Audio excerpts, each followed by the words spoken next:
Coding challenge, intermediate. I picked the one we did yesterday because just comparing both challenges, the Monday's one and yesterday's one, the one you played yesterday was arguably more complicated based on your scores and your solutions. So I would like to focus on that one. First of all, I would like to pretty much review a couple of questions because it's where I saw that people struggle a bit more. The first question, which interestingly, no, not the first question, ignore me. No, ignore that. So the first question is, add the positive numbers. So how do we add the positive numbers on an array? Let's have a look. So we have an array of numbers and we want to just add the ones that are above 0, right? Pretty much. So you help me, guys. How we do that? First of all, argument name. Numbers, cool. And then return what? Numbers.filter, correct. We want to filter the positive numbers, right? So what's the argument name here? Integer. Positive? Are you sure? Is positive a good name? Yeah. No, because here we're going to receive all the numbers, regardless of whether they are positive or negative. We're going to loop over the array. Number, yes. And then what? Number greater than 0. Correct. So the first thing we do is filter the positive values, right? Obviously, we could do a for loop, if else, all these things, right? But I think filter plays really well here because on that, after running this, on the first example, what will be the length of the array? 2, correct. So once we got that array of 2 elements, how do we sum all the values on it? Reduce, correct. Reduce what? Arguments. It can be the accumulator, but yeah, that's fine. Total, correct. The thing is, sometimes you don't really know how to call the argument, right? In that case, accumulator is like the default. But in that particular case, you clearly know what's your purpose, what's your goal. So as Tom suggested, this is the total. This is a way you describe, you share your thoughts with your team, right? Total, and then the second argument is current value. Can we call it number as well? For consistency reasons, right? Then we have just one nomenclature. So we got numbers, array, number, singular, one number. So then what?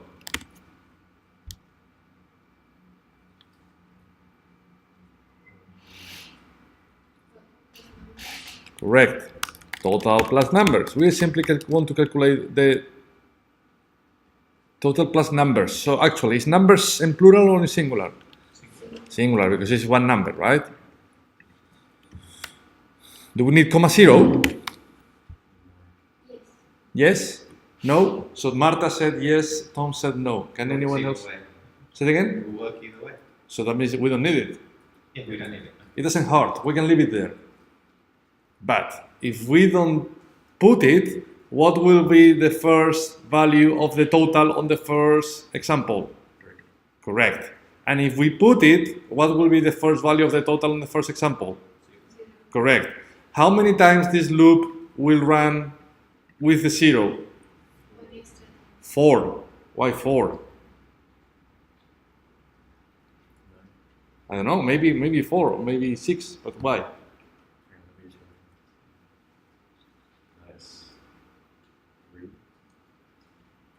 You're not convinced. No.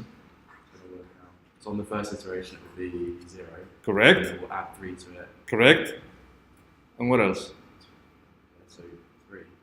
3. 1 for each element, right? And if we delete it, how many times the array will run? The loop will run twice, correct? The first iteration will be here, and the second iteration will be there. So will this work? Is there any typo? Any problem? If you spot any, look, let's play a new game. If I submit it and there is any warning, and you spot the warning before I submit it, you get 1 point on the board challenge. And if you spot any error, if I think it works but it doesn't work, you get 2 or 3 points. So, any warning, any error?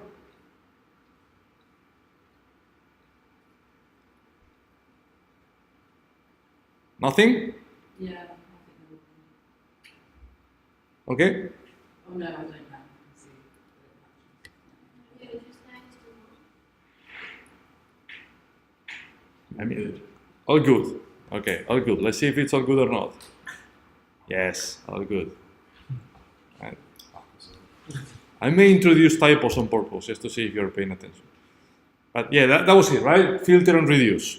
And if we look to your code quickly, so Tom, yeah, that's the same thing, right?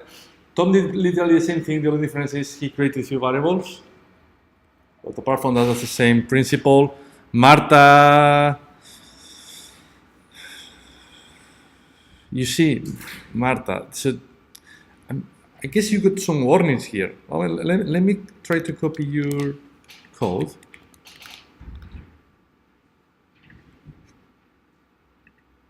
No, that's still valid. I mean, with the current algorithm to detect elegance, that's correct. However, Marta, I find this a bit complicated to read because, first of all, in my opinion, that becomes easier to read. Because otherwise the filter is a bit hidden, right? And then some of you do that as well. So please, if you decide to move the content of the arrow function below, which is fine, I'm not against that, at least please put the parentheses. At least do that. Because that's more readable. That's the way to say, okay, that returns, what is the returns? The parentheses thingy, right? Or in your particular case, the alternative, Marta, would have been literally to do that. Okay? Cool. So, and then G. So, that's interesting because can anyone spot why G's example doesn't work? I get the point. No, because you already know, right? Hopefully you already know. We discussed it yesterday. But apart from G. Because of the curly braces after. Correct. So what is this function expected to return? What type of data is expected to return? A number, correct. What is G returning? An object, correct. C is returning an object, that's why it doesn't work. But apart from that, structurally speaking, C got the idea, so you got it right, G. Because you filter and then you try to calculate the total. So just a silly mistake, right? I'm going to skip question number 2 and let's go to question number 4.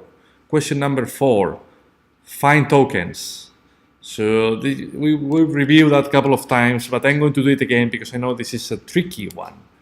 So this talks about regex. So with regex, we want to find all the matches of this token in this sentence.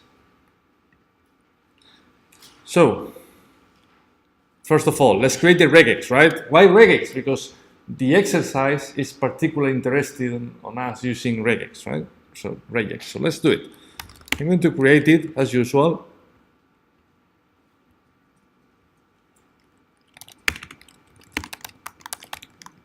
So that was the content of the regex. The token and G. Why we need the G, Marta? Correct. Because without the G, it will probably find the first one and it will give up, right? We want to check all the instances of that token in the sentence. Okay, let's put it. Do we need the I? Correct. What I stands for? Insensitive. In this particular case, it's not necessary, but we could put it, no problem at all. So then what? You tell me. We want to use exec. Correct. With exec, every time you call exec, it will give you a new result in an array. So that's a bit weird, right? But it's how exec works. So then because we want to return all the values, we can create an array. We can call it result or matches if you want. So then we need to do something, whatever, and eventually return matches.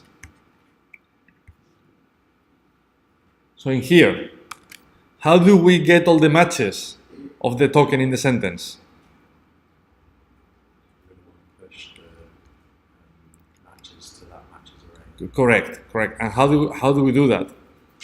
Matches Matches.push what? and inside the brackets you want to do the exec.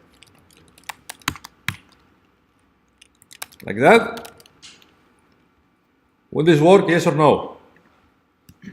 And why? You're playing some points now. Everyone just needed a loop. So Eugene said, no, haha, it needs a loop. Okay, can you tell me the loop? Like While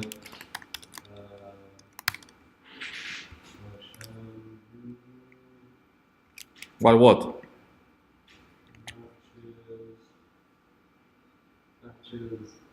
matches equals the array exec. What? Oh, re dot exec. Token or sentence? Then what? Right, that's not correct. Okay. Who else on the intermediate wants to participate? Actually, you shouldn't be allowed to do that, Eugene. This is just for the intermediate people. So we got, I accept opinions from Tom, Marta, and G. You need to add a single match to Correct. it. Correct. We need to add a single match. So let's create a new variable called match. So then, while there is a new match, then what? Correct. Push it. Push it. So matches dot push match. Is that correct?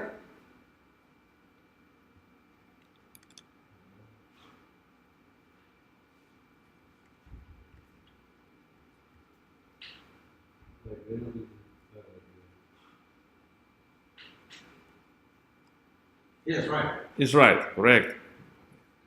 Are we going to get the all good message here or not?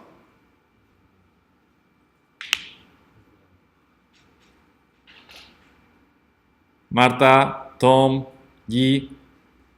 All good? Yes? Wait. No. Marta, yes. Tom, no. G. Waiting for feedback. Okay, yes.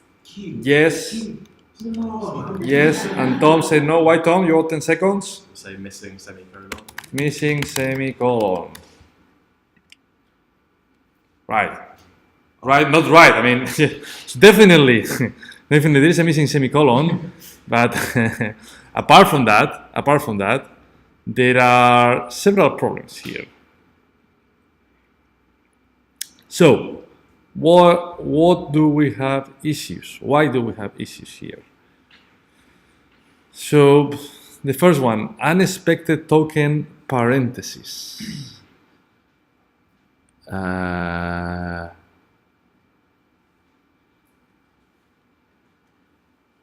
That's interesting. What is that parenthesis? Okay, let me get rid of that in case this is causing any issue. Oh, okay. So the comments are. This is a problem with the linting algorithm. So if I add a comment, yeah, it doesn't like it. So okay, but that's a bug we need to fix. But without the comments, Tom was right. Missing semicolon. Where is the missing semicolon, G?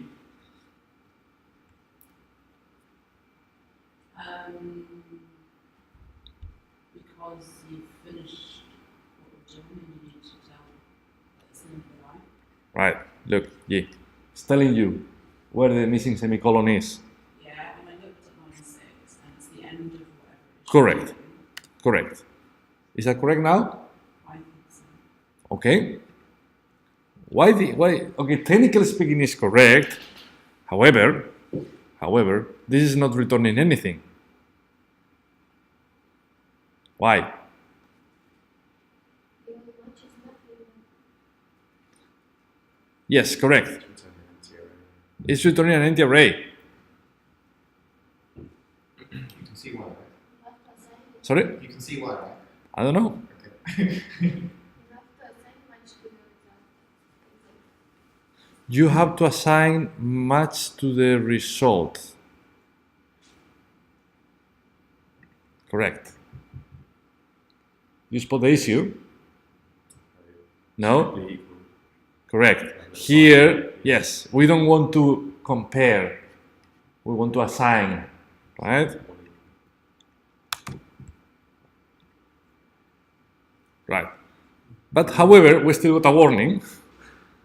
It says, as expected, a conditional This is what I expression got, yeah, yes. and instead show a assignment. You get the same thing.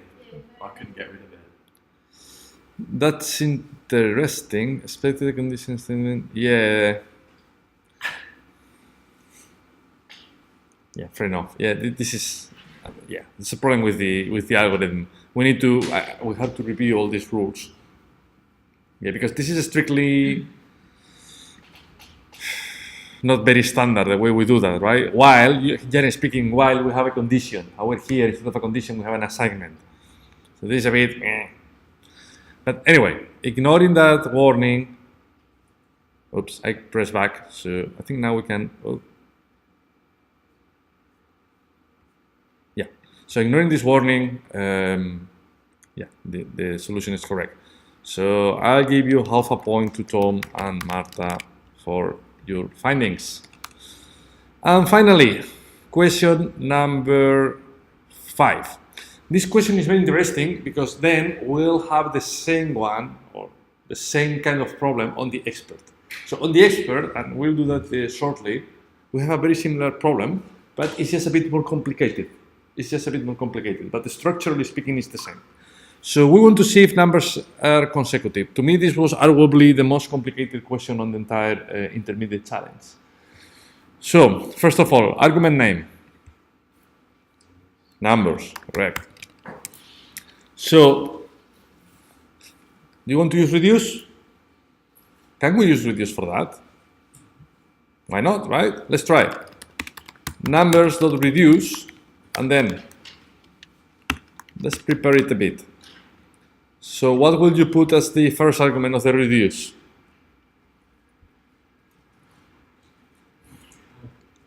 What? Say it again? Are related. Accumulated. Ah, yeah. Okay, fair enough. As I said, that's fine. But I want to be more explicit. I want to be more descriptive with my naming conventions.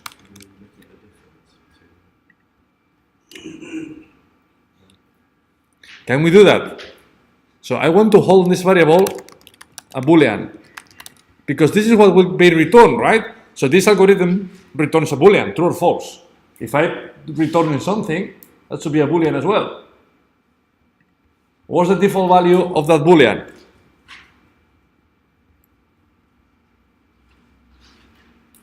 I'm going to assume that by default the numbers are consecutive.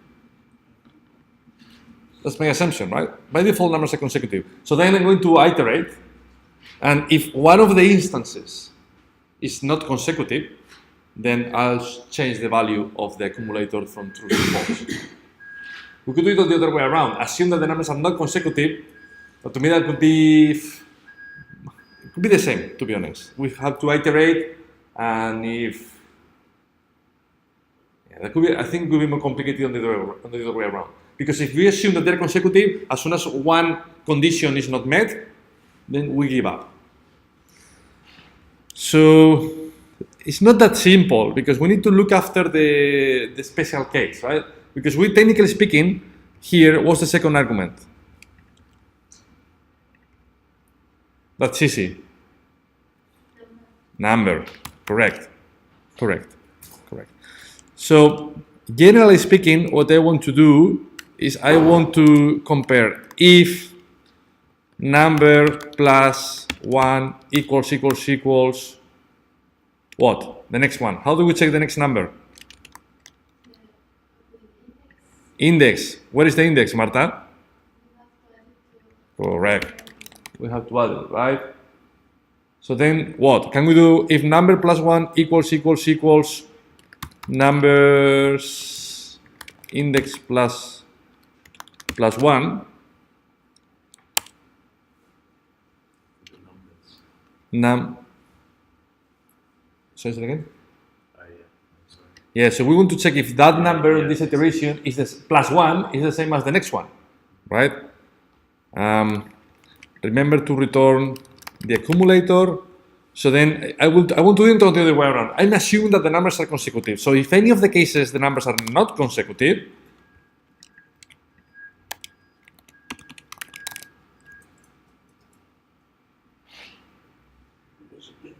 so will this work, yes or no?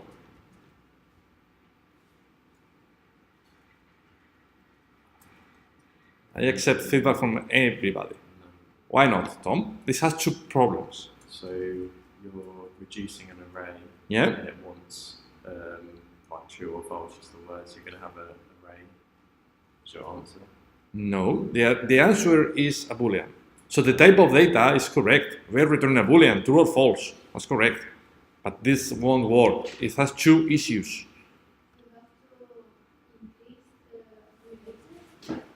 Increase. No, because the accumulator is a Boolean. True or false? It starts with true. It will be true all the time, unless it becomes false.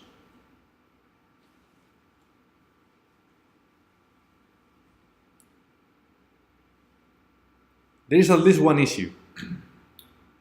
So that's just going to evaluate the last pair of numbers. Or it will go through until it evaluates the last pair. So the true or false will depend on the last two that it's comparing. Because it's not stopping after it hits. It's not a stopping, That's what I'm trying to say. but that should be okay. It's not a stopping. But what if the last two are consecutive, but the one before it isn't consecutive? So what if the last two are consecutive, but the one like the last example, right? Is this your example? The last one are consecutive. But No, the actually, one they're before, consecutive. They're all true. That's not. No, sorry. So we don't have that example. So it's like having change 4 to change 5 with 6, for example. Change 5 to 6. Yeah. Yeah, correct. So on the okay, let's have a look. On the first iteration, if we change, so we got 4, 6, and 7. So iteration 1. What's the value of our consecutive? Oh. False. True. True. Why false, Eugene? What's 6? They're not consecutive. No, But I don't care. I've not done anything. I'm literally trying to understand what's the value of our consecutive. Why false? There is no false statement anywhere in my code. So what's the value, Eugene? Correct. It's true, right? So I mean, when I mean first iteration, I mean like here, right? First time without doing anything. So that's another problem. Isn't it? There's no case for index 0 at the moment. There is no case for index 0. Yeah, there is case for index 0. But you're comparing true to. Well, the first time index is 0. Oh, no, sorry. So iteration 1, let's do that. Iteration 1, we got index 0. We agree on that, right? Yeah. Number, what's the number? 1. Well, what are we doing? 4. Sorry. 4, correct. Yeah. I consecutive true, no problem at all. Iteration 2, what's the index? Index is 1, correct. What's the number? 6. Number is 6, correct.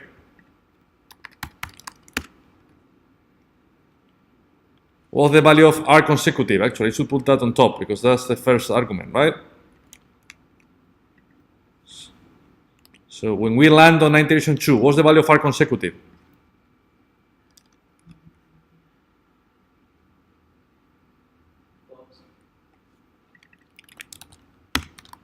Wrong. Why false? Why in this line of the second iteration the value is false? Sorry, wait a minute. No, excuse me. Sorry, I got confused now. Sorry, that's my fault. You are right, Eugene. You got extra points.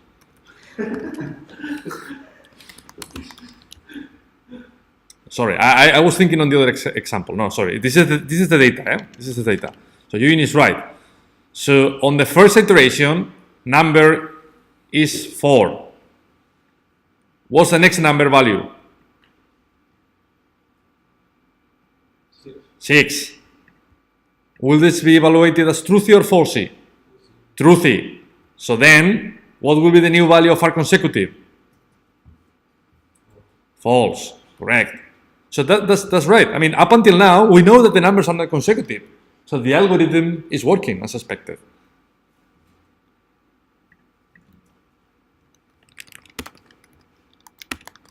But then we have iteration number 3. What happened on iteration number 3?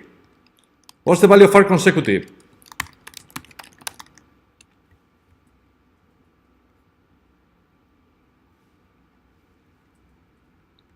So at the start, you're saying?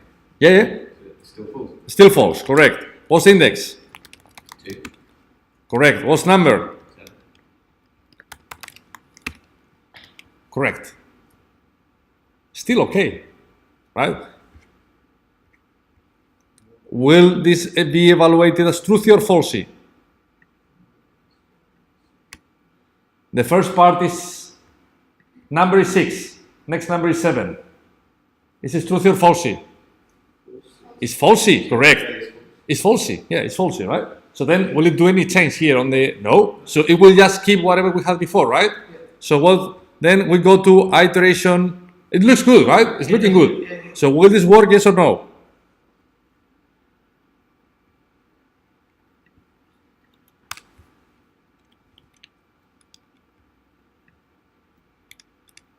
It could work perfectly. I mean, I don't know. I'm just asking. Do you think it will work?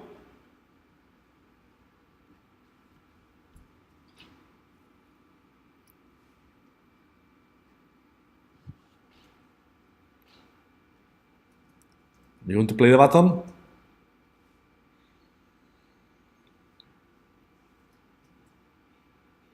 Does the reduce function definitely have access to numbers where it is? Yeah, why not? I don't know. Let's see what happened. Look, this is still a problem. This is still a problem. So the problem is, well, I'm not going to tell you what the problem is. So I said before that there was at least a problem, and that's still there. So it works fine if the numbers are not consecutive. But it doesn't work fine if the numbers are consecutive. Because you've missed something. Let me put back the comments. So we got iteration number 3. But on iteration number, iteration number 1, then iteration number 2, then iteration number 3. So we haven't completed that. What happened on the iteration number 3? Number is 7. So on the iteration number 3, number is 7. But what do we have here on the iteration number 3? Nothing. Exactly. Nothing. Number is 7. What's the index on iteration number 3? No, wrong. It's 2 because we start at 0. So what do we have on numbers index 2 plus 1? Let's say what do we have on numbers 3? Undefined. Correct. Undefined. We have undefined. Because of that, 7 is 7 plus 1 different to undefined? It is. So will this be evaluated as truthy or falsy? Truthy. Correct. So will this line be executed? It's always going to give you false. Correct. It always gives us false. Because on the last iteration, even though it was correct, until the last iteration, we ruin it at the end. Because we didn't control the last scenario. So how can we handle that? I mean, it's simple. The only thing we have to do, let's check if we are in the leaf case, in the corner case, in the last case. How do we know if we are on the last iteration? Index. What? Numbers dot length. Index numbers dot length something. What's that? What's that? So compare the index. Yeah. Index equals what? Numbers of length -1. Nice one, Marta. Correct. What's the value here?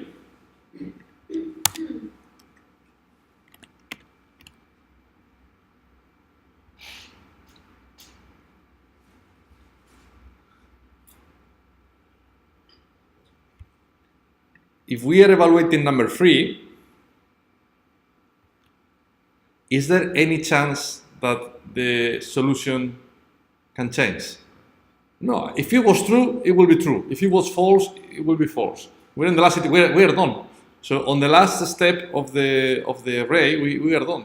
Because we always compare against the next one. So what can we put here?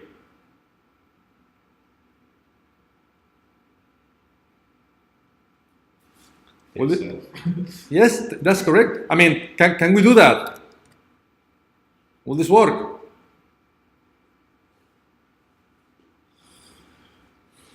No, because that's going to change it. Correct. That's horrible, right? If we do that, it will return true all the time because even if it's falsy, like this case, doesn't care, right? It will put it as truthy. So that's not correct. Essentially, we want to keep whatever the value was. If it was true, I mean, obviously this is not optimum, but technically speaking, that's what we want to do, right? Hey, don't change it. So then, can we merge these two if statements? Can we do that?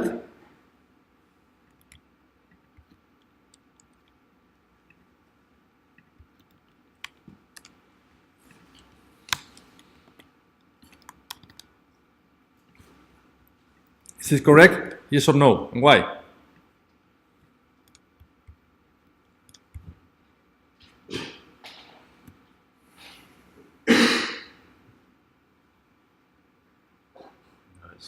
It's wrong. Why is wrong, Tom? It needs to be not equal. Correct. So essentially, we want to maybe change the value of the R consecutive flag if we are not on the last one. If we're on the last one, we never want to change the value to true, to false. Sorry. So will this work? Yes or no? Any issue, any typo, any misspelling, any warning?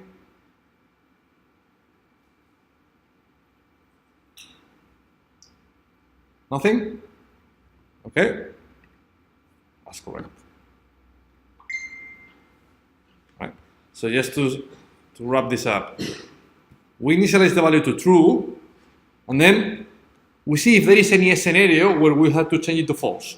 So when we will change it to false? We'll change it to false if we are not on the last iteration and the current number is not the same as the next one plus 1. So if this pair of numbers are not consecutive, essentially. Any question? Right, so that was pretty much it regarding intermediate. Just one more thing, a bit off topic. Remember that because we have the new Visual Studio Editor, and even though the support is not perfect yet, but we can take advantage of some nice shortcuts. So for example, how can we rename a variable? If we want to rename index with I, do you know how to do it with Visual Studio? Oh, yeah, it's like Alt-Shift something. Well, maybe. Shift And not against that, right? But with Control D in Windows and Command D thing in Mac, look.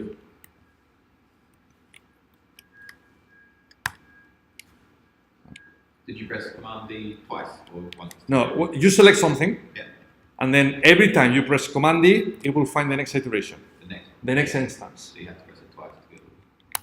Twice or 3 or 4 Yeah, times. depending on how many Yeah, there are. if you want to rename them all, press it multiple times. Yeah. Right. Cool. Anything else, guys? No? That was it. Thank you for watching.